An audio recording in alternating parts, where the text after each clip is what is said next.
ভালো করে শোনেন, কাদেরকে বলছি ভালো করে শোনেন, যারা সামনে রাজনীতি করতে যাচ্ছেন তাদেরকে বলছি। ইলেকশন করবেন, এমপি হবেন, স্বপ্ন দেখছেন, মার্কা টার্কা ফিক্স করে ফেলছেন, তাই না?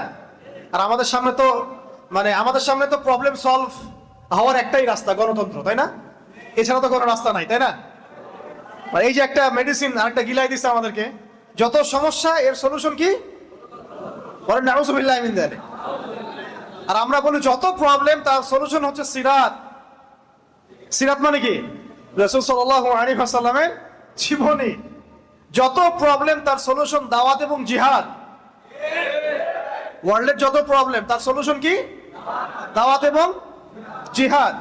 যত প্রবলেম তার সলিউশন ইসলামিক শরিয়া রাষ্ট্র। এটা হচ্ছে আমাদের কথা। আর পশ্চিমারা আমাদেরকে শিখাই দিচ্ছে যত প্রবলেম তার সলিউশন কি? গণতন্ত্র। আর এখন বাংলাদেশে যত প্রবলেম তার সলিউশন একটা, ইলেকশন। সবাই বলে ইলেকশন কবে দিবেন বলেন, তাই না ভাই? ভাবখানা এমন যে ইলেকশন হইলে সব সমস্যার সমাধান হয়ে যায়, তাই না?